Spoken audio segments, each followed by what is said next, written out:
When you hear the name Middle East, two things come to mind: oil or political instability, and wars.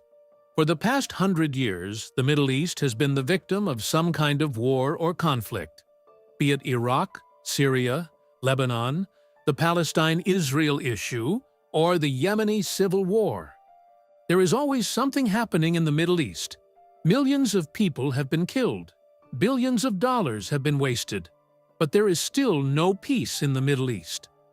Why is there so much instability and so many wars in the Middle East? The answer to this question is very complicated because the Middle East is a chessboard in which many players are playing tricks on each other. But the truth is that in this video, we will tell you what is the root of all the problems of the Middle East. This is probably the most comprehensive video on this channel.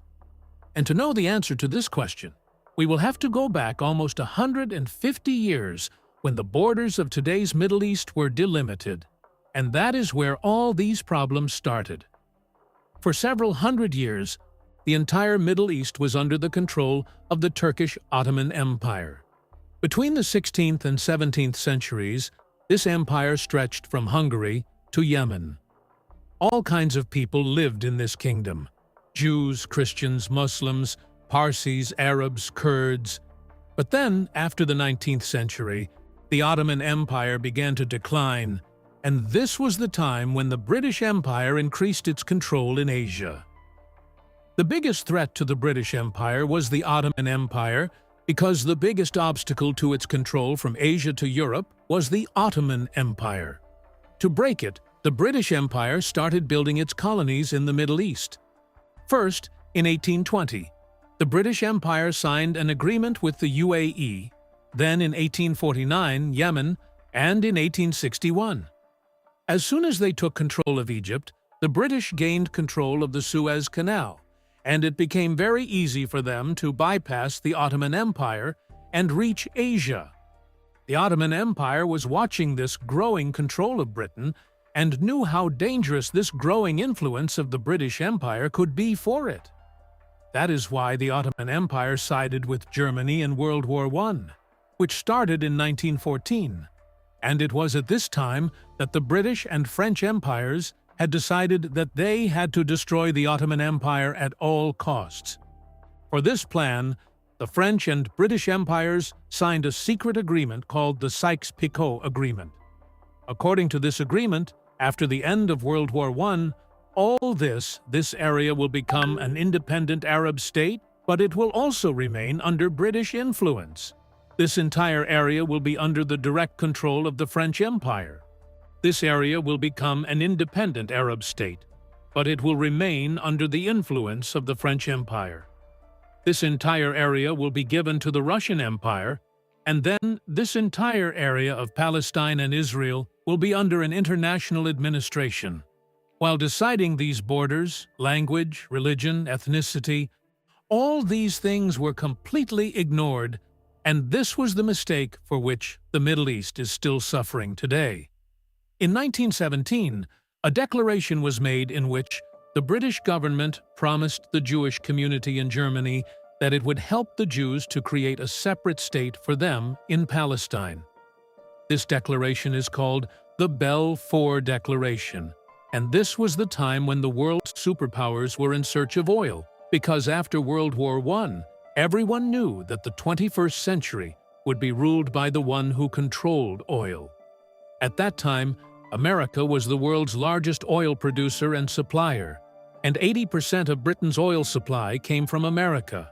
But at that time, the President of the United States was Woodrow Wilson, who, and realizing this, Britain did not consider America reliable. He wanted to end his dependence on America for oil at all costs.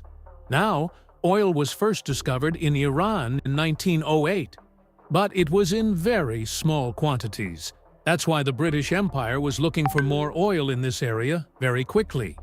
But this search would take a few more years. In 1919, after the end of World War I, the victorious Allied countries met in Versailles, and the Treaty of Versailles was signed, in which the borders of the Middle East were changed once again. And then the following year, the Treaty of Suez was announced, in which the Ottoman Empire was given a leader. The Turkish government was furious over this treaty, and for the next 2 years they fought against the Allies. And then finally, in 1923, all these countries sat at the table with the Turkish government, and the Treaty of Lausanne was signed. And as a result of this treaty, Mother Turkey came into being. Today's Middle East borders are more or less the result of this treaty. This treaty once again ignored many ground realities, such as the Kurds who lived in this entire area at that time, and their culture, language, everything was very different from the Turkish people, but this entire area was divided into Turkey, Syria, Iran, and Iraq. And these Kurds became a minority in all these countries, after which the Kurdish people have been creating a movement for a different country for themselves. And this entire area is currently suffering from a huge conflict. We have covered this topic in detail in this video, so you can see the issue of Turkey and the Kurds in this video. Similarly, in this partition, provinces of the Ottoman Empire such as Mosul, Baghdad, and Basra were included in Iraq, although the demographics of these 3 provinces were very different. For example, Mosul was inhabited by a majority of Kurdish people, Baghdad was inhabited by Sunni Arab Muslims, while Basra was inhabited by a majority of Shia Arab Muslims. Similarly, Kuwait, which was previously part of Iraq, was separated from Iraq, and this was what later led to the Iraq-Kuwait War. Similarly, Lebanon was separated and made an independent state under French control. At that time, 80% of Lebanon was Christian and only 20% Muslim. Well, this division was also going to create a lot of problems in the future. Similarly, Damascus, Aleppo, and Deir ez-Zor were brought together, and many Sunnis, Shiites, Kurds, Alawites, Christians, and Assyrians were brought together to form the country that we know today as Syria. Then, in the 1930s, Turkey began pressuring the French Empire to annex the Syrian province of Alexandria because it had a large Turkish community. Now, since Turkey had already fought with Germany in World War I, France was afraid that Turkey would join Germany again. That is why France, in obedience to Turkey, separated Alexandria from Syria in 1938. And then the following year, in 1949, Turkey, through a referendum, incorporated the entire area back into Turkey. This area is today called Antakya. And this is where the tension between Turkey and Syria began that continues to this day. Syria still considers Antakya as part of its territory.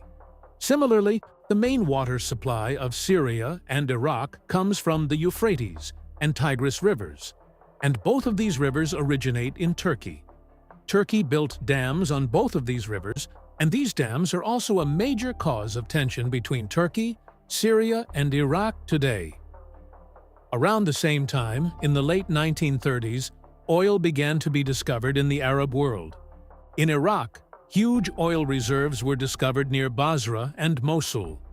These 2 areas are mostly inhabited by Shia Arab and Shia Kurdish communities. Interesting Shia Muslims live in this entire area of Saudi Arabia. Interesting Shia Muslims live in this entire area of Saudi Arabia. Interesting huge oil reserves have been discovered in Saudi Arabia too. These reserves more than the reserves of the whole of Iraq, and because Kawal was once part of Iraq, this point was going to be a huge arc going forward. Similarly, in 1956, oil reserves were discovered in Syria, on the northeastern side, and the Kurds live in this whole area. 50% of the world's oil reserves were discovered in this one region, which was surrounded by religious, political, and social divisions. And hence it was very natural that the world superpowers would take a deep interest in this entire region. And this was the time when Russia, America, and the Soviet Union, at the same time as the proxy players in the Middle East, the British did something in the Middle East that was about to start an endless war in the entire region. The British created a Jewish state in Palestine where thousands of Jews from Germany were settled. In 1947, the United Nations divided Palestine into two parts. On one side, a Jewish state was created, which was given 62% of the area, despite having half the population of Palestine. And on the other side, despite having double the population, the Palestinians were given only 38% of the land. Due to its religious importance, Jerusalem was placed under international administration. A year after the plan was proposed, Britain left, and Israel declared independence. And then the conflict began that still claims the lives of thousands of innocent people today.